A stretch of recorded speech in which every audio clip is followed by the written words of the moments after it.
Ngunit ang kanyang mundo ay naiiba mula sa iba dahil sa kanyang mundo siya ay nakahiga lamang at nag-e-enjoy sa mga matatamis. Sa parehong gabi, lumabas si Lin sa balkonahe at sinabing naisip niya na ang kanyang kasikatan ay lalaganap sa buong mga lalawigan ng silangang rehiyon. Ngunit lumabas na ang kanyang pangalan ay naging isang kahihiyan. At ngayon naiintindihan niya na ang mga moral ay talagang lumalala at ang mga tao ay hindi na tulad ng dati. Lumalabas na matagal na siyang hindi bumibisita na dapat siyang mag-sign ngayon. Posible pa ba na gawin ang signature na nakaligtaan niya? Nagtanong siya. Ang sistema na nakarinig sa kanyang tanong ay sumagot na syempre posible ito at ngayon ay magsisimula itong magbigay ng mga gantimpala para sa mga nakaligtaan na signatures. Nagulat si Lin nang makita niya ang gantimpala at nagtanong kung anong klase ito. Sumagot ang sistema na hindi, wala itong level o class. Ang kapangyarihan ng flute ay ganap na nakasalalay sa kasanayan ng may-ari sa pagtugtog nito at sa kanyang sariling lakas. Sinabi ni Lin na naalala niya na ang kanyang flute playing skills ay naabot na ang peak. Kaya ngayon na ang oras para magpatugtog ng isang melodya upang maibsan ang panloob na tensyon. Hindi man natakot si Lin na subukang tugtugin ito at agad na gumawa ng isang kalmado na melodya na kumalat sa buong lungsod. Ngunit narinig ito ng isa sa mga hydres at nagtanong kung ano ang tunog. Ngunit agad siyang nagsimulang sumayaw at sinabing ang musika ay maganda at nagpapaalala ito sa kanya ng kanyang pagkabata sa tribo. Nakita ito ng isa pang halimaw at nagtanong sa kanya kung ano ang ginagawa niya. Hayaan siyang panatilihin ang giant illusionary formation sa kaayusan. Bigla, ang lahat ng mga halimaw ay huminto sa kanilang ginagawa at nagsimulang sumayaw sa musika ni Lin. Hindi naintindihan ng Hydra kung paano ito nangyayari at nagtanong kung sino ang nakikialam sa kanilang mga gawain. Hayaan ang pari na ito na magpakita agad.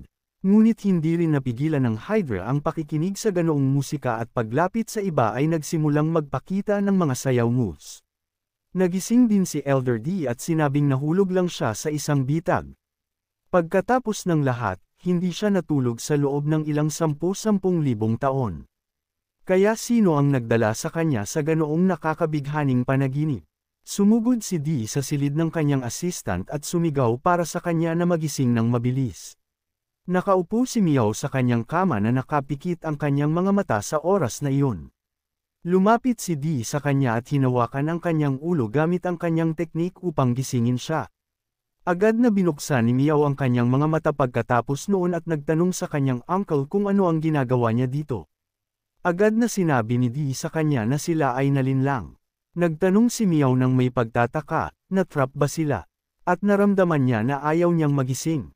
At habang lumalalim siya sa paglubog, lalo siyang napapagod ang kanyang espiritu. Agad na sinabi ni D na kung hindi siya nagkakamali, ang kaaway ay nag-set up ng isang giant illusory formation. Ito ay isa sa mga sinauna at masasamang formations na maalamat. Maaari nitong patulugin ang isang tao nang hindi niya napapansin ito, maging sa espiritu o kaluluwa, at mamatay ng tahimik sa kanyang pagtulog nang hindi nagbibigay ng anumang senyales. Sumagot si Miao na ito ay isang napakamasamang plano. Ngunit ano ang nagtutulak sa kanila? Ito ba talaga ay para sa kapakanan ng pagpatay at pagnanakaw? Sumagot si D na ang Valley of the King of Medicines ay magbubukas ng mas maaga. Ang sitwasyon ay mabilis na nagbabago. Anumang bagay ay maaaring mangyari. At ngayon lang, ang melodya ng flute ay narinig. At ngayon, sa ilang dahilan, ang lahat ay tahimik. At ngayon, hayaan siyang huwag tumakas. Siya muna ang lalabas at titingnan kung ano ang nangyayari sa labas. Lumilipad palabas sa bintana, sinabi ni D na ito ay mga nilalang mula sa Border Abyss. Ito ay isang maalamat na lahi ng evil snakes. Agad na lumingon ang mga ahas sa Great Priest. Sinabi ng pari na bagaman sila ay naantala, karamihan sa mga human cultists ay pipiliin na magpatuloy sa pagtulog para sa kagandahan ng panaginip. Ngunit kung makikialam sila sa oras, mayroon pa ring pagkakataon upang iligtas sila. Ngunit ayaw ni Den na iwanan ito ng ganyan, at bumaba ay sinabi na ang evil spirits mula sa Border Abyss ay naglakas loob na sugurin ang kanilang human race. Naintindihan ng pari at sinabing walang mali sa iyon. Pagkatapos ng lahat, ang hukbo ng Border Abyss ay tiyak na lilipulin ang silangang rehiyon, kaya ang pagpatay sa kanila, ang mga cultists, ng maaga ay hindi masyadong masama. Sumagot si Dee na ito ay napaka-impotent, at ito ang kanilang human territory. Sinabi ng pari na pareho silang mga cultists ng Great Perfection, at bukod, mayroong higit sa 10 experienced masters ng body fusion sa likod niya. Paano niya lalabanan sila? Ngunit pagkatapos, tumakbo palabas si Yuan at nagtanong, sino siya? Sila ulit, ang mga nilalang mula sa Border Abyss. Huling beses na pumatay sila ng ilang 10,000 ahas at ngayon ang kanilang mga kamay ay nangangati ulit. Sinabi din ni Xiao na sino ang mga marumi at kasuklam-suklam na nilalang na ito na sumusubok na kasuklam-suklam na patayin siya. Tumingin ang pari at nagtanong, ito ba ang dalawang cultists ng Great Perfection ulit?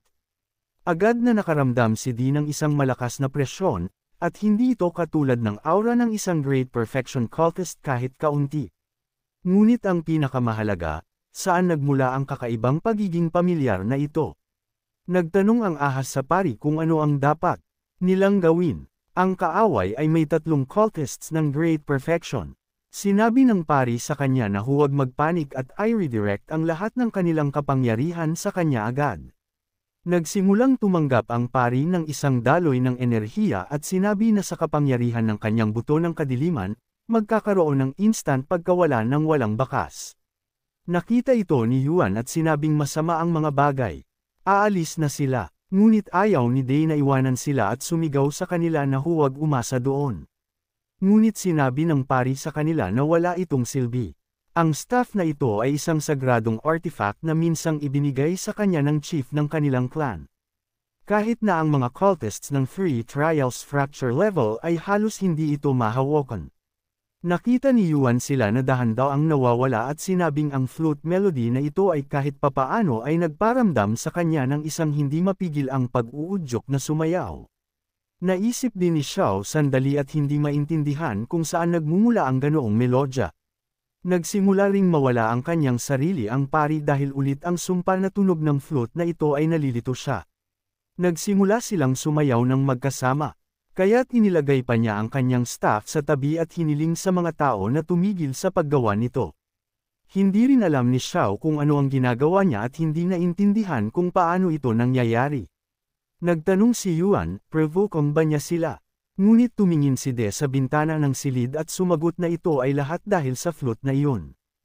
Ito ang tunog ng flute na iyon na gumising sa kanya noong panahong iyon. Tulad ng inaasahan, ang ina ito ay puno ng nakatagong mga master. Bigla, lumabas si Miao at nagtanong kung sino ang naglalaro ng flute. At ganoong kaaya-ayang melodya, naglalakad sa ibang silid, nakita niya si Lin, na hindi mapigilan at nagpatuloy sa pagtugtog ng kanyang melodya. Nang makita niya siya, namula siya ng malalim at sinabi sa kanya na humihingi siya ng paumanhin para sa pagdisturbo sa kanya dahil gusto niya talagang kausapin siya. Agad na naisip ni Lin, maaari bang ang kanyang identity ay naihayag? Maaari bang ang kanyang fan ay sa wakas ay dumating ng may baliw na paghanga? Kinuha ni Lin ang kanyang kamay at sinabing dahil ang kanyang identity ay naihayag, hindi na siya magpapanggap at hayaan siyang makuha ang kanyang mahalagang signature. Labis na nagulat si Miao na nagsimula pa siyang sumigaw sa takot. Sinabi ni Lin sa kanya na sabihin sa kanya kung saan niya gusto na pumirma siya.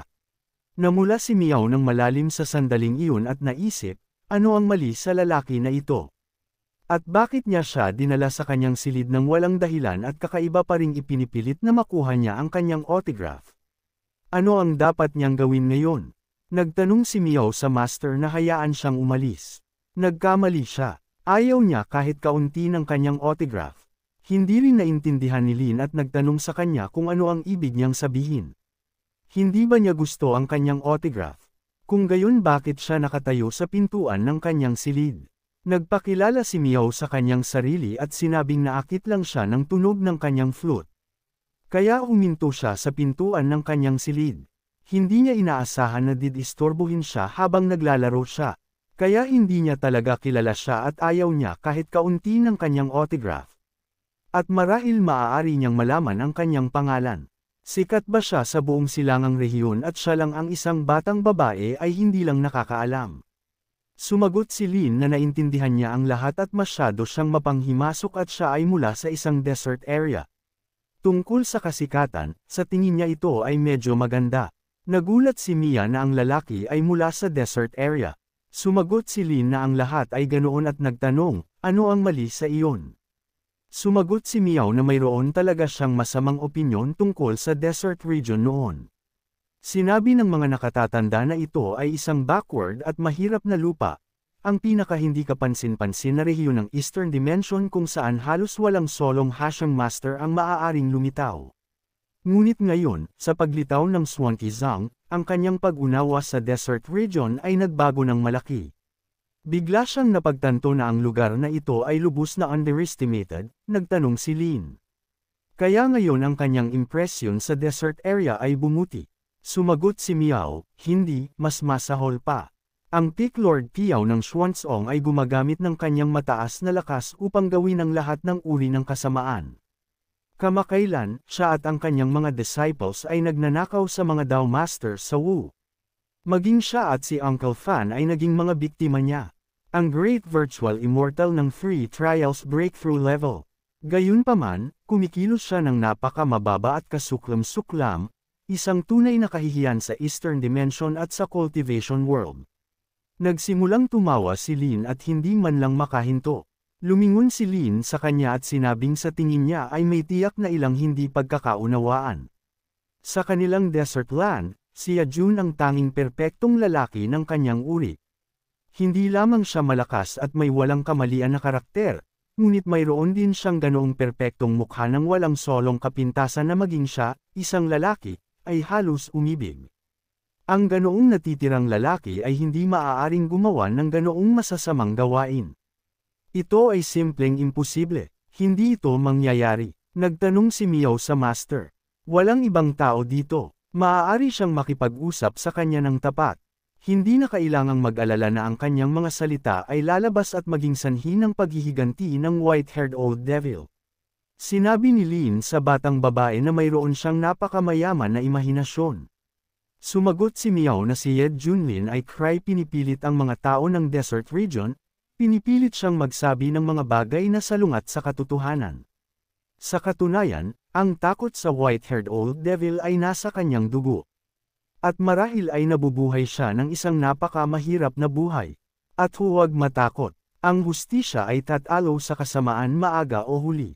Magsasanay siya ng husto, magiging mas malakas, at pagkatapos ay kukunin ang buhay ng white-haired old devil at palayain ang naghihirap na mga naninirahan sa desert region. Nagtanong si Miao sa master kung ano ang ekspresyon sa kanyang mukha.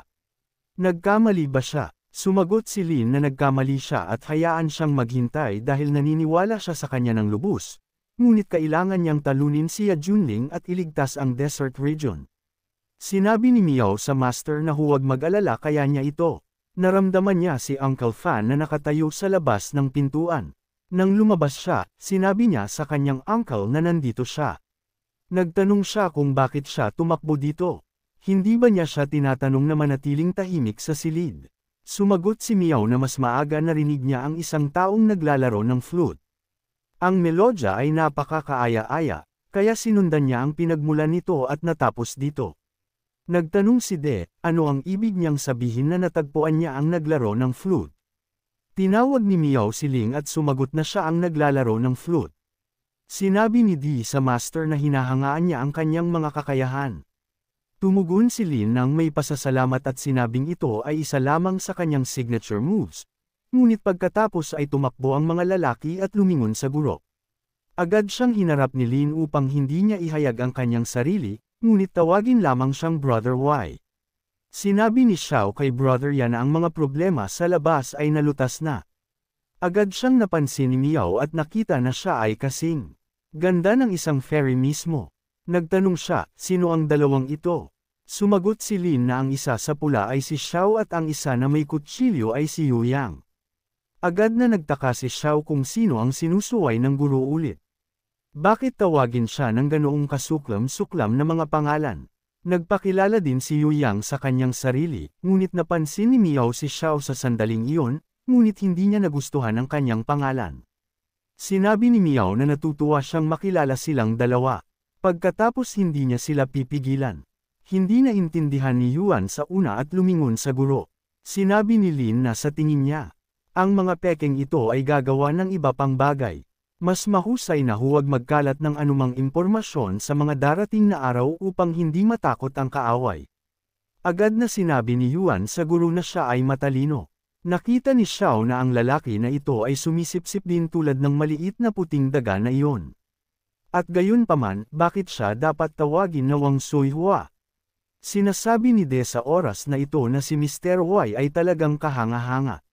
Bagaman hindi siya lumitaw ng personal ngayong gabi, nagawa niyang gamitin ang tunog ng flute upang pigilan ang kaaway, lutisin ang krisis na ito, at madaling kontrolin ang mga nilalang na iyon mula sa Dead Abysses. Nagtanong si Miao, talaga bang kahanga-hanga iyon? Sumagot si Di na ang dalawang taong ito ay malakas, ngunit pareho silang gumagalang sa kanya. At sa ilang dahilan, nang magkasama sila, nakakuha siya ng isang kakaibang pakiramdam ng pagiging pamilyar.